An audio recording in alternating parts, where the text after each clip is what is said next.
So once again, I invite you, if you were here for our opening circle, if not, I invite you to find your center, knowing it is here. It is everywhere. There is only one center of the universe. There is only one thing, and that is the center.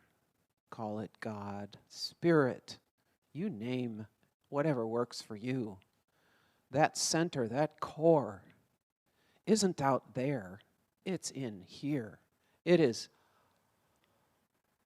all there is. It is joy and beauty and love and peace. You name it. That's where it's at, right in here.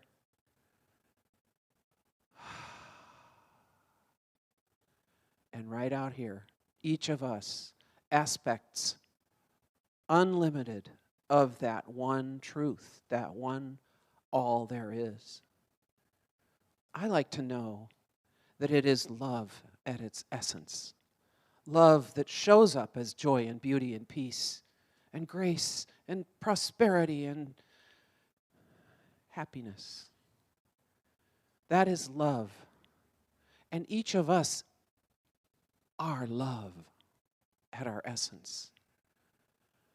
I am so delighted to share that news with each of us, to share that news with myself every morning, every day. I am love walking. What does love do today? Every day, love overflows. So today, love overflows in community, in hugs, in patience, in grace, in wisdom. So we'll get wisdom, we'll get love, because that's what comes when you open your arms and say yes. Sometimes it comes as a surprise, saying yes to something unknown, saying maybe I allow a little more into my life of that love that I keep thinking is out there. It's in here. It's in me. I let more out and more comes back because that's all there is. In this, I am grateful. I am grateful, such a small word for how I feel.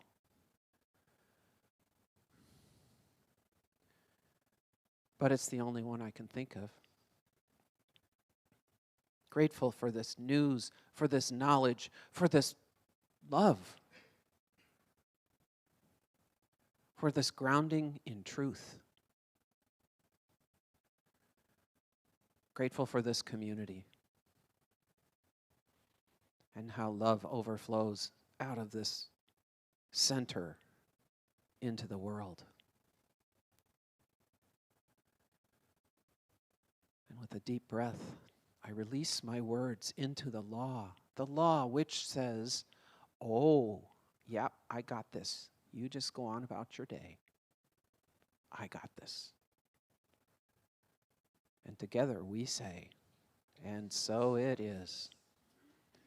Now if you will take 2 minutes in silence to go deeper into your core perhaps, into your center, and Brent will bring us back joyously. Thank you.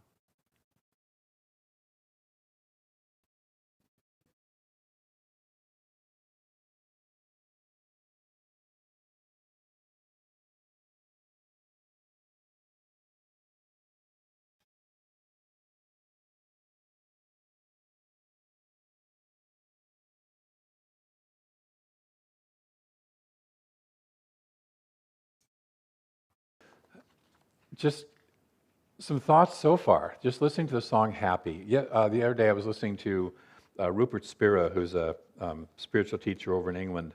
He speaks British, and he speaks Britishly.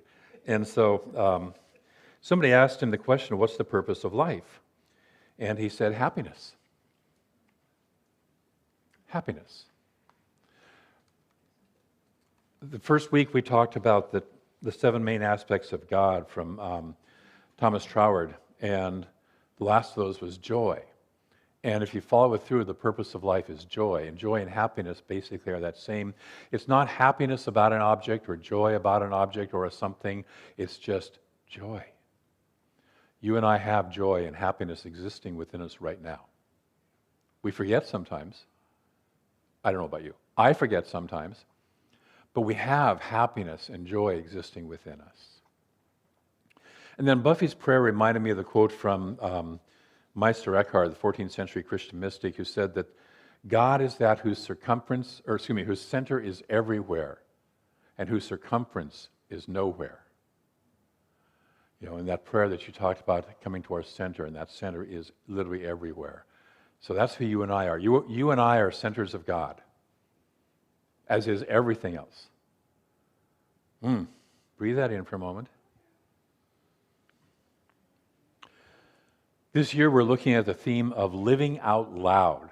So not being closet religious scientists, not hiding our light under a bushel basket as Jesus used the metaphor, but to live out loud, to be who we are out loud. Now it doesn't mean in somebody's face, okay? It just means not being shy, not holding yourself back out of fear or restriction or what will the other people think, what will my parents think. My parents won't think anything, but what my children think, or whatever. What will the neighbors think? Living out loud. And so this whole month we're looking at the idea of root and reboot, which is rooting, looking at our roots, looking at our origins. Back when I was a hardcore bicyclist, I used to, every late December, January, completely tear down and rebuild my bikes. And clean them all up, making sure there's no corrosion, no rust, deal with all that stuff. For a couple of years, I was working with a cycling coach, so I'd work with him and get my form on the bike correct, my pedal stroke correct, so I'm pedaling circles instead of squares because it's far more efficient. I go back to basics on the bike. And so this is going back to basics of our teaching, of our metaphysics, if you will, of our spirituality. What is it that we really live? Where is our basics? So we're looking at that. And this month's theme is root and reboot. So that's going back to that core and rebooting like you did your computer. Last night I was trying to print off my talk and it wouldn't print. And it wouldn't print because my printer and my computer sometimes don't talk to each other. I'm looking for a relationship, coach for them so they can improve their relationship, but I had to reboot both of them. So that's what we're doing, is we're rebooting ourselves. So today, as Brent said, we're looking at singing with gratitude. Because gratitude is that experience we have when we're living in joy. We're living in gratitude. We're experiencing it. So we spent the last 3 weeks looking at the nature of the divine. And we looked at that it's life, it's love, it's light, it's power, it's peace, it's beauty, and it's joy. Those are the attributes. And it expresses itself, by the way, abundantly, extravagantly. Any of you who want to play small, you're playing against the universe. The way the universe is flowing it's big and expansive. Look around. God didn't just create, or the universe didn't show up as one little planet with one little star, with 2 or 3 people. As one of my teachers used to say, there's enough planets in the universe that we could have a planet for every single person here. But we all decided to show up on this one. So part of it is to get along and learn relationship. But it's expansive. We realize that the universe is in a conspiracy for its own good, its own experience and expression of its true nature, its own nature in form, because that's what the universe does, that's what the consciousness does, is takes form. It can't experience itself without having something to experience with. It's like, I use the metaphor, you've heard me use it before, of I can have the idea of chocolate, or I can enjoy the form of chocolate. I vote for the latter. So it's it's desiring to experience and express its own nature in form. And since it is all that there is, we are within it. And so therefore, the universe is in a conspiracy for our good as part of the universe. Yes? And think about conspiracy. We're all co-conspirators in the plan of the great good. Breathe that in for a moment. Everybody around you is a conspirator for your good. There's a Buddhist practice where you walk around with the atmosphere or the attitude that everyone you meet is a fully enlightened being who is here to help you and wake up. Yes, even those people. The other day I was driving up Pacific heading home, and there's a point where I-5 has an exit off of Pacific, and this guy came off the exit and across both lanes of traffic right in front of me, had to jam on my brakes, heads off down the road, and then from the left lane turns right into the Taco Bell parking lot. I had some thoughts about him. I was remembering that he was a divine child of God, and I loved him.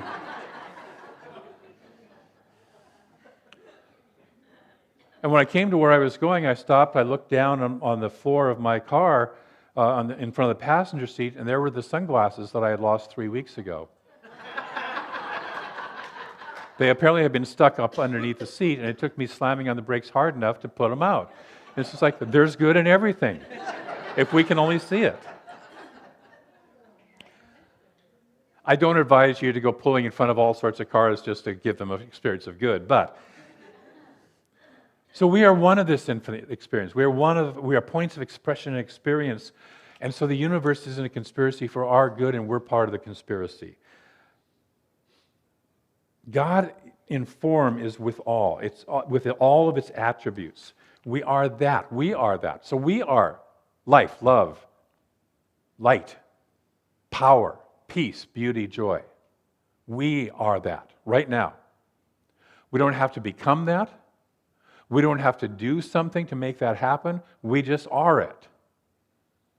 Yes? Yes. Breathe that in. And if you're sitting there going, I'm not so sure, that's okay. I'm not always sure either. But if we remember that, we don't have to do anything to make this happen. It already is. We already are. We already and always are that divine nature. Our only work then is to open our awareness to that truth that is already true of us. Our only work is to open our awareness, to become more aware of who and what we already are. Most of us have forgotten. Most people have forgotten. We all forget at times. We have what are known and described in the Bible as false gods, especially the God of separation, which we worship, i.e., we give our attention to, rather than our true nature of oneness. And this is the deeper meaning of that first commandment of, I am the Lord thy God, thou shalt have no other gods before me. You know, I used to hear that as a demand of this kind of insecure, narcissistic deity. You got to pay attention to me. When we're immature, when we're growing, when we're first learning, we need rules, we need structures to go by. Okay? Think of your children. There are times you just say, you can't do that. And you know that they don't have the capacity to understand the why. But as we grow, as we mature and understand the deeper meanings behind what seemed like rigid rules, we understand that God doesn't need us to not have false gods. It doesn't care. We need to not have false gods, false beliefs, false distractions which pull us away from our understanding and our awareness of God and ourselves as one, that pull us away from perceiving the oneness and the infinite love that is. Opening our awareness to the God that is, we don't have to invoke God's presence. You know, we do invocations. I sometimes hear, we're going to invoke God's presence. It's like, no, God's already present. We're going to invoke our awareness of God's presence. An invocation breaks the spells of distraction that we may have walked in with. You and I all walked into this sanctuary today with other things on our mind, yes? Okay? And so that's why we do the little ceremonies, and the ringing of the bell is they're starting to break the distraction, break and bring us here to where we can say, I'm here to remember who I am and who each of us is. God doesn't care, it's just being God. So we're here to experience and express this infinite nature, this infinite reality. And as we understand, as we perceive our existence within this infinite love, gratitude and joy are our natural experiences. Yes? When you perceive that you're in a field of infinite love, it's joy. You don't need something outside of you to satisfy that.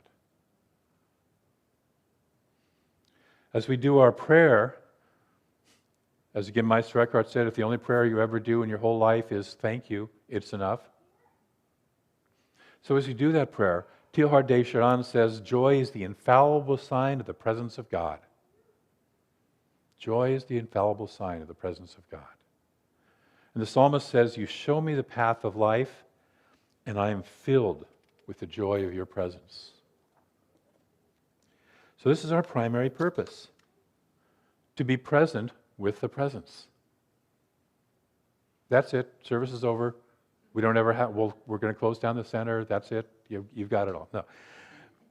It's to be present with the presence and to pay attention to the path of our life, which gently reveals itself as we listen.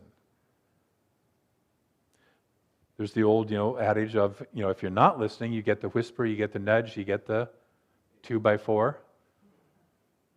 You get the Mack truck after that. But if we listen, our path of life gently reveals itself.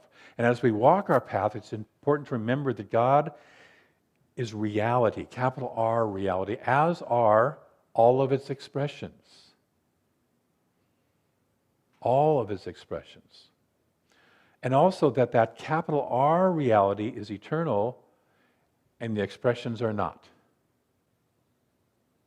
The infinite breathes life in and out of all of its forms. Forms rise and fall. They come and they go. They're not illusions, they're real. But they change and flow as the stream of life or as the flowers in the field. And so we learn, Jesus said to not judge by appearances, but he didn't say the appearances are not real. It's just we don't get caught up in thinking that they are real, the only reality, and the eternality, and they're fixed and stuck in place. None of this is. You and I aren't. I had somebody the other day who said, well, so-and-so may leave the church because they don't like you. And it's like, let them leave the church. We come, we go. We're all going to leave this church, by the way, this center. Some of us tomorrow, some of us after 60 years, and we're having a celebration of life, Life changes. Life flows. In Zen training, the student arrives at a point where they go, it's all illusion. And the Zen master smiles at them and says, yes. And then hits them over the head with his stick, with his walking staff, or throws them in a mud puddle. Kind of like, yes, that's an illusion too. But it feels real. Illusion me this. In Raja Yoga, it's said that whoever thinks life is an illusion is like a person talking in their sleep. So as we awaken, we realize that all is real, and at the same time, all is both changing and changeable. And we realize that we can participate in the process of changing form. We can consciously participate because this is the universe that has evolved itself into conscious beings that can play in the creation of form. And thus we arrive at the 4th chapter of the introduction of Science of Mind.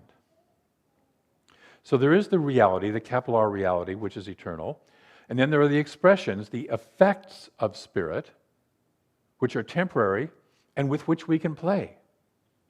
And if we perceive the universe spiritually, we realize that everything, every rock, every flower, every animal, every bird, every mountain, every river, everything is an expression of the joy of the divine.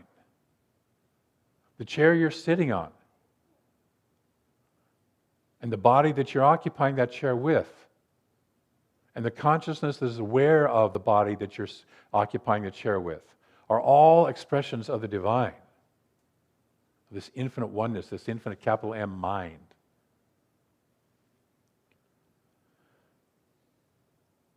If we're aware of that, it hopefully leaves us in less of a hurry to go fix things out there.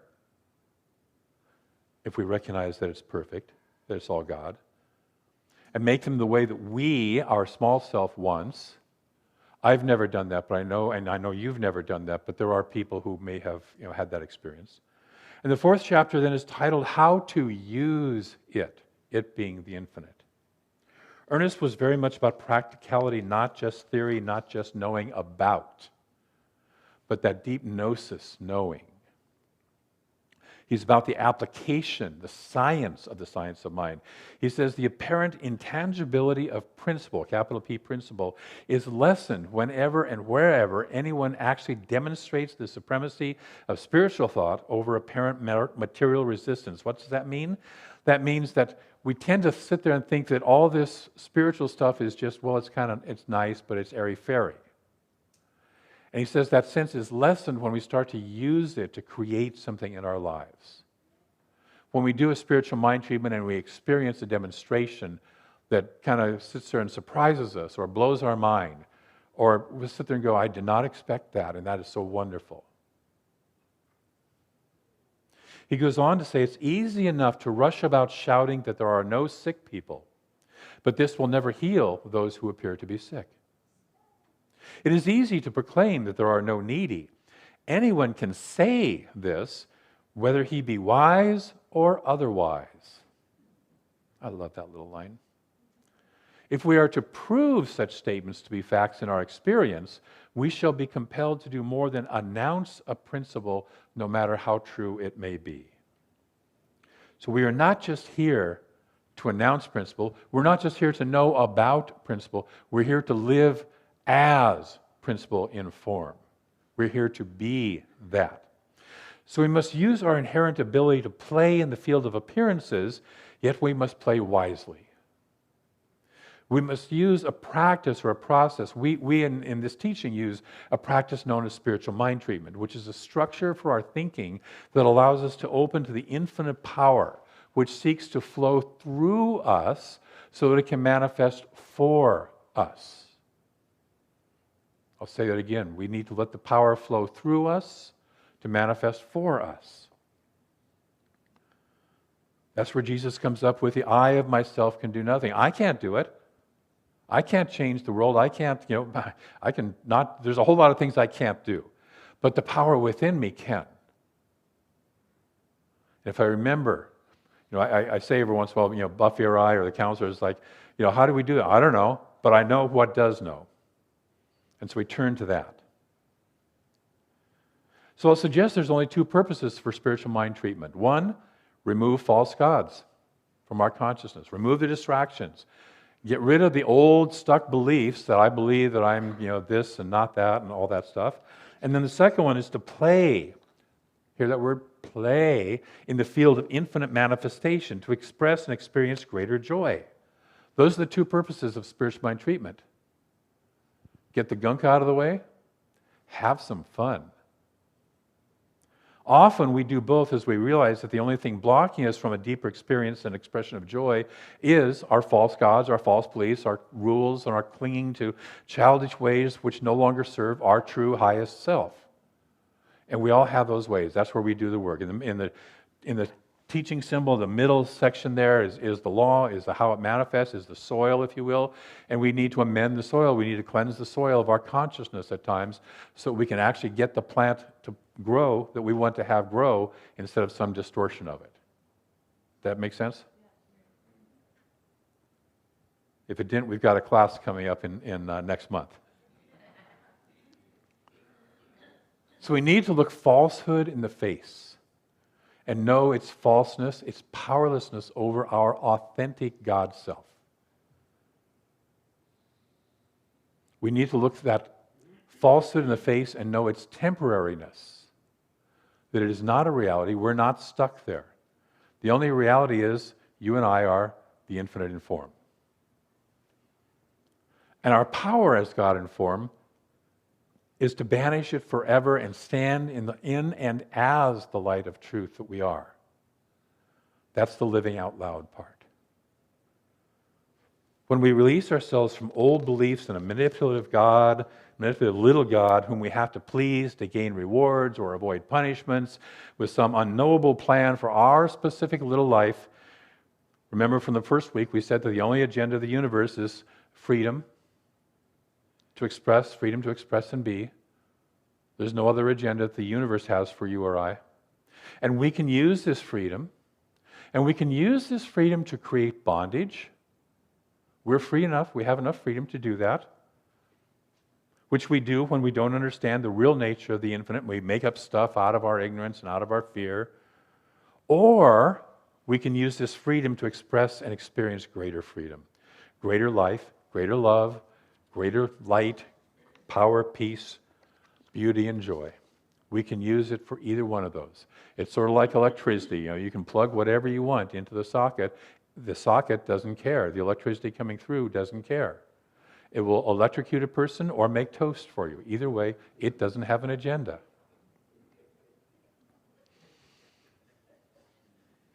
When we are dealing with this oneness and with our thoughts, impulses, emotions, and such, we are dealing with causation itself. We are dealing with original first cause. And so we need to be mindful and careful, just like we would with electricity. We need to be mindful and careful of how we deal with this power and this force. And this is why most spiritual disciplines emphasize attention as one of their core foundational practices. Pay attention to your thinking. Because what you're thinking is what's showing up. And oftentimes it's not the surface level thinking. It's the below the surface old stuff that's sitting there replicating and replicating and replicating. And it seems so normal to us. Until somebody else, like a good practitioner or a good practitioner student, when I'm trying to buy a new car, calls it out and says, "Do you really want to affirm that?" Ernest Holmes suggests a criterion to use as we play in the universe, as we create. And that is to ask ourselves, does the thing I wish express more life, more happiness, more peace to myself while harming no one? Does the thing I want to manifest express more life, more health, more peace, more happiness to me without harming anyone else? Now, I want to clarify what harming doesn't mean. Harming doesn't mean they won't get offended. It doesn't mean they won't get upset. People who are still playing small want us to stay small also so we can be with them, yes? So we can all stay together. So they may choose to be upset or offended as we expand our beingness. But that's not the same as harming them. You can live out loud. Ernest says we will not refuse to help the helpless or lift up the fallen, but we will refuse to wallow in the mud because of our sympathies. I often use the metaphor that we can't help a person out of quicksand by jumping into the quicksand with them. We can't get into the same consciousness as they are. It will not help them. So we have to stand strong in what we know as this capital T truth. The possibilities of spirit, what Ernest Holmes calls the law, which is the process of creativity itself, the possibilities are infinite. Get that? Infinite. As are our possibilities of using it. The potential of all things already exists in the universal wholeness. You know, when I was writing that, I was remembering that Leonardo da Vinci was designing helicopters in the 1500s? I forget when he lived exactly, but several hundred years ago.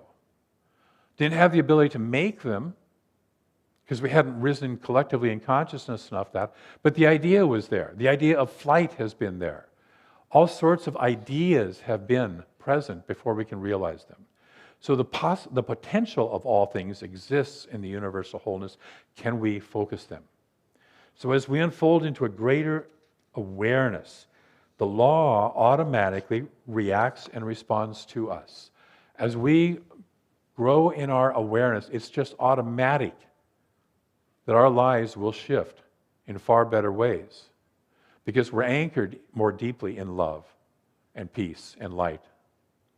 As we seek to heal ourselves or another, we have to recognize that healing takes place first within our own minds as we become more in tune with that truth of beingness itself. The infinite beingness is never sick, it's never broke, it's never unloved and lonely, it's never stuck. We have those experiences only as we forget and only as we believe in false gods. I need this person or this situation or this thing to make me happy. And the truth is, I already am happy. Out of my happiness, I can experience this person, this thing, or this situation, but I'm coming from happiness, not expecting that to give me happiness. Got the difference? We're radiating who we are. If we find ourselves caught in an old belief, ours or the culture's, there's no need to feel guilty or less than or beat ourselves up, in other words, punish ourselves. If suddenly I get sick, it's just like, oh my God, what did I do wrong in my thinking? What in my consciousness created that with a beating up sort of thing? I can ask that question as, I'm curious, out of curiosity, what in my consciousness might have created that? What did I always like to ask the universe, what did I say yes? Ask the universe to really say yes to when something shows up in my life that I don't like, because I know the universe always says yes. So what did I ask it to say yes to? And usually if I sit with that question, something deep underneath comes up and it's like, oh yeah, I have this belief about this. So ours is only to become aware and remember truth. There is nothing to be healed, only truth to be revealed. There is no process of healing. The universe doesn't need to heal, it already is whole. But for our experience, there's generally a process in healing, which is the time and the effort that we undergo as we more deeply recognize the truth of our being. It may take us a while to let the wholeness sink in. And so we may have to wrestle with a sickness or a poverty or a lack or limitation in some way or another as we ourselves clear our own consciousness. And sometimes it just takes physical laws to work. I've shared before the story of wanting a relationship, knowing I was ready, knowing it clicked in, and walking around for 3 months going, where is she? And finally asking the universe, where is she? I used different language than that.